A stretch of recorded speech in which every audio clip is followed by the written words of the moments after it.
Shri Venkateswara gold తాకట్టులో ఉన్న మీ బంగారాన్ని విడిపించి కొనబడును.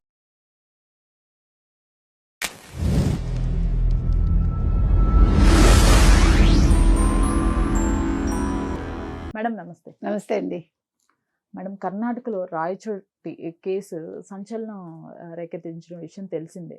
మనకి సొంత భార్యే భర్తని నదిలోకి తోసేసి ప్రమాదవశాత్తు పడిపోయాడు అని చెప్పడం జరిగింది. తర్వాత విచారణ చేయగా తానే తోసానని ఒప్పుకోవటం జరిగింది.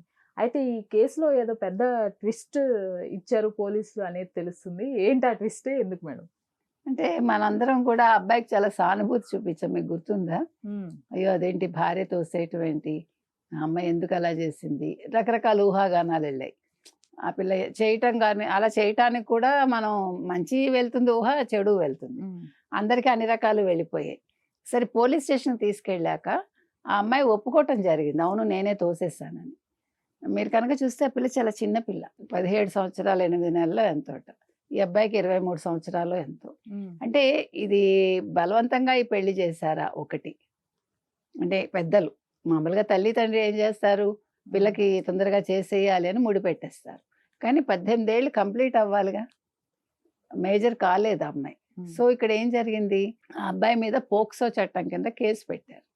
బికాజ్ 18 ఇయర్స్ లోపు ఉండే బాలికల్ని పెళ్లి చేసుకుంటే మన భారతీయ శిక్షా స్మృతి ప్రకారం వాళ్ళు శిక్షార్హులు.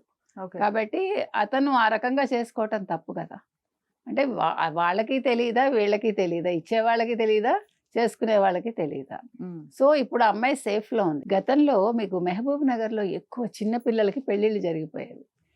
బడికి పిల్లలందరూ మెట్టలు పెట్టుకుని వచ్చేవాళ్ళు. 8th క్లాస్ పిల్లలు, 7th క్లాస్ పిల్లలు, 9th క్లాస్ పిల్లలు, 10th క్లాస్ పిల్లలు. ఎందుకని అడగండి, అప్పుడు ఎక్కువ తల్లిదండ్రులు వలస వెళ్ళిపోయేవాళ్ళు. ఆడపిల్లల సేఫ్ కోసం వాళ్ళు సేఫ్టీ కోసం పెళ్ళిళ్ళు చేసేసేవాళ్ళు.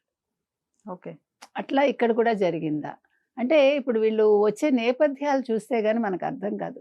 మామూలు సాధారణ నేపథ్యాలు అనుకోండి, వీళ్ళు కూలీలుగా పనిచేసేవాళ్ళు, లేకపోతే పొలాల్లో పనిచేసేవాళ్ళు, చిన్న చిన్న పనులు చేసుకునేవాళ్ళు, పొట్ట అంటే పని చేసుకుంటే కానీ పొట్ట గడవని వాళ్ళు రకరకాలుగా ఉంటారు. ప్లస్ కొంతమందికి ఏంటంటే లేదు, ఆడపిల్ల అంటే పెళ్లి చేసి పంపించాలి ఒక వయసు వచ్చాక, అక్కడ ఏజ్ గురించి కూడా ఆలోచించరు. కాబట్టి ఇవాళ అమ్మాయి సేఫ్లో ఉంది ఒక రకంగా. సో ఇప్పుడు ఏం చేయొచ్చు అంటే అమ్మాయి చదువుకుంటానంటే చదివించవచ్చు. ఇప్పుడు ఆ అబ్బాయి ఇబ్బందుల్లో పడ్డాడు, అంటే నన్ను తోసేసింది అని అన్నాడు. అంటే ఆ పిల్లకి ఇష్టం లేదు ఎక్కడో, అంటే ఇంకా మెచ్యూరిటీ రాలేదు మెంటల్గా ఆ పిల్లకి. అంత చిన్న పిల్లలకి పెళ్ళిళ్ళు చేయటం ఏంటండి, తల్లిదండ్రులు కూడా ఆలోచించాలి. ఒక బాధ్యత అయిపోయింది అనుకోకూడదు. ఎప్పుడు కూడా ఆడపిల్ల మనకి బరువు కాదు, బాధ్యత వదిలించుకోకూడదు. రెండు వాళ్ళకి ఏం కావాలో అది చెయ్యాలి. ఇప్పుడు ప్రభుత్వాలు ఇన్ని రకాలుగా ఉచిత విద్యలు ఇస్తున్నాయి, రకరకాల స్కీమ్స్ ఇస్తున్నాయి, ఎందుకు మీరు అందరూ ఉపయోగించరు? ఒకవేళ మీకు అలా భారం అనుకుంటే హాస్టల్స్ కూడా ఉన్నాయి కదా, గురుకులాలు ఉన్నాయి, రకరకాలుగా ఉన్నాయి. కాబట్టి మనం ఈ రోజుల్లో చూస్తుంటే మీరు చూడండి, మన ఇంట్లో పనిచేసే పని వాళ్ళ పిల్లలు గురుకులాల్లో చదువుకుంటున్నారు. వాళ్ళు చక్కగా చదివిస్తున్నారు ధైర్యంగా ఆ పిల్లల్ని పంపించి. అంటే ఎడ్యుకేషన్ అంటే ఇలాంటి ఎడ్యుకేషన్ కూడా కావాలి.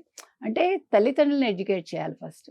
దీని మీద కూడా ప్రభుత్వాలు దృష్టి పెట్టాలి. మేము పథకాలు ఇచ్చేస్తున్నాము, మీరు పిల్లల్ని బడికి పంపించేయండి అంతం కాకుండా వాళ్ళ దగ్గరికి వెళ్ళి, రకరకాల కారణాలు ఉంటాయండి, వాళ్ళకి కట్టుబాట్లు ఉంటాయి, కొన్ని కులాల్లో కొన్ని రకాలుగా ఉంటారు, కొంచెం ట్రైబల్స్ అయితే ఇంకా ఇంకా ఎక్కువ ఉంటాయి వాళ్ళకి.